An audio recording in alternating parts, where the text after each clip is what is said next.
Friday, August 2nd, 2024. We're looking towards lift bridge over the St. Lawrence Seaway, railway bridge, I believe. And it should raise because there's a boat in the Seaway heading towards it, although the boat's still a few kilometers away. I don't know exactly how far the boat is in terms of kilometers, but I'd say it's at least 2 or 3 kilometers away from the bridge off to my right. So I don't know when the bridge begins to raise to allow the boat to pass through, but we're going to try and capture that. Might be quite a while. It's hazy. It's relatively early in the morning. It's about 8:45, 9 o'clock, something like that. I don't have a watch or clock with me. I suppose I could take a still photo in one of my other cameras and it'll tell me more or less what time it is. Yeah, I just I woke up. It looks like I got a bit of a cold. I was like sneezing. Somebody coughed on the back of my head last night while I was on the bus, and I have a funny feeling I might have caught a cold from them. So I was up. I looked out the window, and I saw one laker out heading towards Lachine. I thought, well, I'll try and get a photo of that. And when I came out, I noticed there was actually 2 and they're about to pass each other. And unfortunately didn't get the camera set up quickly enough to get them before they crossed each other's paths, but I got them in the process of doing that. Would have been some nice video to catch the 2 of them passing each other from start to finish, or even a bit before to start to finish, but that wasn't to be. So let's see, is there anything happening on that bridge? Because I don't know how long before the boat arrives they actually raise it. Might be probably not too long, because I don't want to have it raised for no particular reason. But yeah, I figure it's probably going to be a good number of minutes actually before the boat gets to where the bridge is. I got 20 minutes of filming time per clip on this camera. So the question is what to do. I mean, in order to be really sure I capture the bridge raising while it's doing it, I should really just film it constantly for the next 20 to 40 minutes. I don't think it'll be more than 40 minutes. But I don't know if I want to do that. At least I'm getting some sun, and it's quite nice actually. It's breezy out near the lake. Nice sunny day, not too hot yet. It's supposed to be a hot day, but so far not so bad. What's happening? Is that raising at all? No, I don't see any movement at all in terms of the bridge. Anyway, I have the camera set up. I don't want to change things too much. I got nothing better to do. I could just let the camera run. It's extremely boring video, but I'm pretty good at shooting extremely boring video to get what I want sometimes. But on the other hand, it might be fun to do some other things. If I see something else of interest, I'll swing the camera around and film it, take some photos, but so far,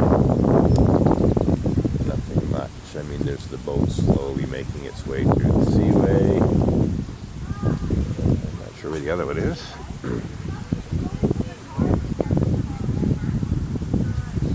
The other one's quite far away. They really do, they make good time, these boats. I don't know how fast they go. I mean, they're obviously not speed boats or anything, but you know, I guess what is slowly but surely wins the race. You know, they really do go quite a good distance in certain number of minutes, or 20 or 30 minutes, half an hour. They make a good number of kilometers. So anyhow, I have been wanting to get the video of this bridge raising, to say nothing of lowering, but mainly raising.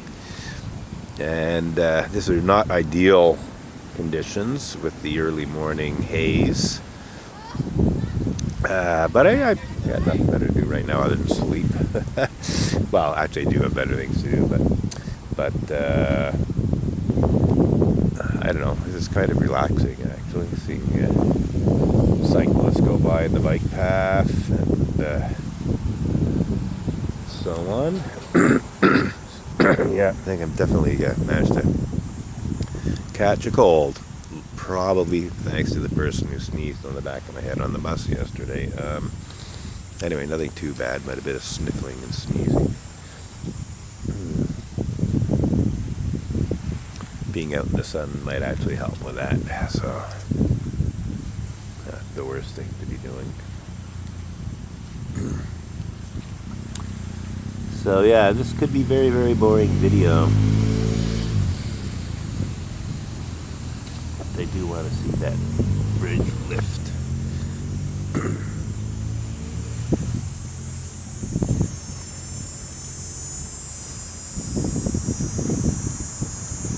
So we can hear the cicada.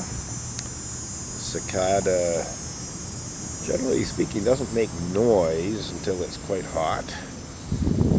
So I'm under a tree in the shade, so as not to burned by the sun. I ran out without grabbing a hat to protect my head. So I figured it can't hurt to be under a tree. And, yeah, I think I'm just going to let this video run. There's still 12 minutes or more in the recording time. And I'd like to get the raising of the bridge from start to finish. Is it raising now? I think it might actually, I'm not sure, but I think I might see some movement there. Yeah, I think it is in the process. So, yeah, definitely the process. So I'm glad I did this, because the boat still, as I said, it's a good distance away. And I wanted to capture the raising element of the bridge, and it does appear to be raising now. Absolutely raising now. So that's good. So we shall let this process complete itself. And it really is quite a while. I mean, it's still going to be a fair number of minutes before the boat gets there. So unless there's another boat coming through the other way, which is a possibility. It's funny that they even lowered it, because I'm pretty sure it's a railway bridge, and I don't think the rail traffic is all that frequent on the bridge. I could be wrong about that, but it makes you wonder, like, since another boat obviously went through maybe 20, 30 minutes earlier, it's kind of funny that they would lower it and raise it again for another one that, like there's maybe an hour, I'm guessing, between the two boats going through. Perhaps I should say ships, because they are pretty well ships. But they're also boats. Don't you love my banter? Semantics here. Yeah, no, that's definitely raised. So I'm glad I got this. I've been wanting to film this process, and I'll get it again, in better light and everything. But I did, the haze is kind of fun, the early morning haze. So, good B-roll, as they say. So I've documented this process of raising the bridge. I should perhaps mention I'm using a focal length of 1200 millimeters, so we're in the super telephoto range. The bridge is some kilometers away. I don't know how many, but I would say at least 3 or 4 kilometers between me and the bridge, and possibly more. The focal length is 1200 millimeters. However, it's not a 1200 millimeter lens. It's a 400 millimeter Nikkor lens. Old Nikkor 400 millimeter 5.6 IFED lens from the late 1970s, early 1980s that I acquired some time ago for a few $100s.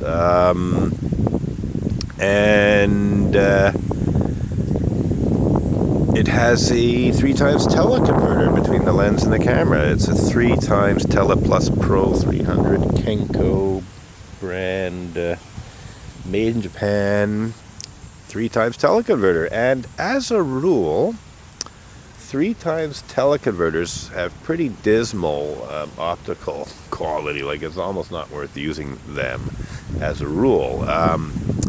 At least in terms of the 3x teleconverters that they had back in the day, back in the 70s and 80s. You know, I bought one or two, and they were very soft. And, this is actually surprisingly good.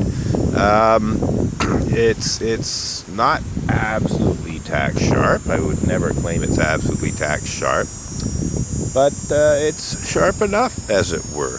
And you know, it's a little device. It's only certainly not more than 3 inches long, and more like 2 and something, maybe 2.5. In millimeters, let's say 50 something millimeters. And it goes between the lens and the camera, and it triples the power of the lens. And it actually makes, I think, more sense to get a 3x teleconverter than a 2x teleconverter. If you're going to go to that length, if you're going to go as far as getting a 2x teleconverter, I think you're almost better off going all the way and getting this 3x. This particular one, I will say, it's even been rated as better than the Kenko 2x. I mean, I think there are several different versions of the Kenko 2x teleconverter, so some might be better than others. Some definitely are better than others, I'm sure. So there may actually be 2x that's as good as this 3x. But I really am very favorably impressed with the performance of this 3x teleconverter, which cost me all of $40 a couple of weeks ago now. Somebody was selling one on, I believe it's Facebook Markets, for $40. And I thought, you know what, I should try and get that. And I was able to. Had a nice chat with the fellow who sold it to me. He said he bought it for $80. Where's that boat? I just want to try to keep an eye where the boat is. Again, I don't see it right now. In any case, full price, brand new. Apparently, it's a couple hundred. You know, maybe even a couple hundred US. So maybe up around 300 Canadian these days. So I did quite well getting it for $40, and the person who sold it to me did quite well getting it for $80 as far as I'm concerned.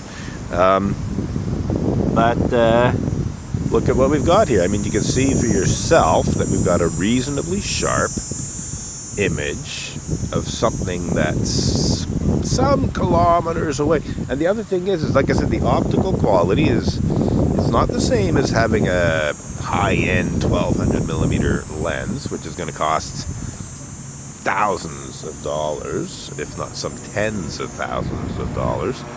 The other thing is this is a more compact setup. Like if I had a full-on 1200 millimeter lens on the camera, it would be huge. The Nikkor 400 millimeter lens isn't that big. It's somewhere in the order of 10 inches long, a little over maybe. And so you add the 3 inches of the 3x teleconverter, and you got maybe a bit over a foot, you know, not even 18 inches. And you break it down into 2 pieces, so it's easy to carry this around. You can have like the equivalent of a 1200 millimeter lens with you, whenever you feel like it, really. It's a nice little compact. It fits into a little backpack. I think I have my two telephoto lenses, so a 300 and a 400, and 2 or 3 converters in a low pro flip side teleconverter. Excuse me, I'm not fully awake. Low pro flip side backpack. So a fairly narrow backpack, and that gives me 900 millimeters and 1200 millimeters with this 3 times teleconverter. So who's to complain, eh? I'm just gonna have a look for that ship.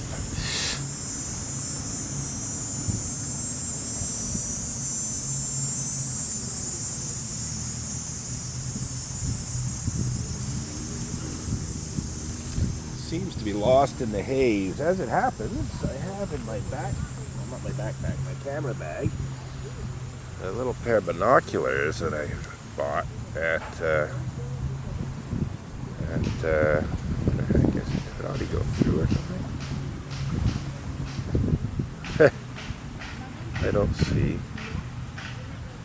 Yeah. Hang on.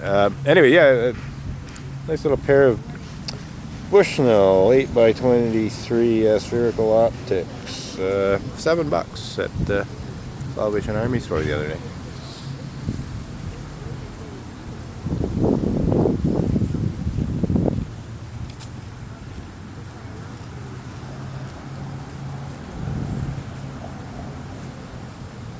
Yeah, this is very interesting because I do not see the ship, but I didn't think it would get there that quickly. I thought I'd have to start a new clip. We've got less than 3 minutes of recording time. I'm just going to let this roll, and I'm going to look for that ship. It may have somehow gone through, and maybe the bridge will start lowering. It doesn't lower immediately, but it could just be lost in the haze. But yeah, I don't know what's going on. I'm going to have a look around with the binoculars.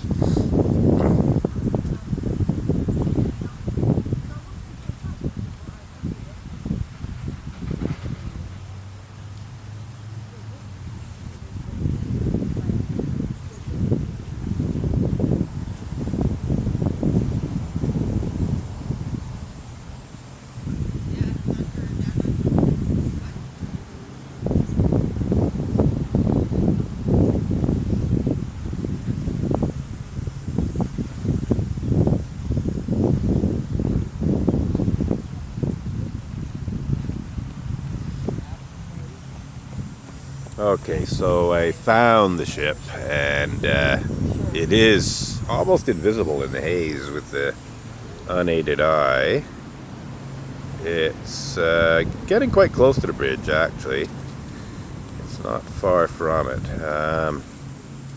I would have been very surprised if it had gone through, based on what I said earlier, but it's actually quite a bit closer to the bridge than I thought it would be at this point.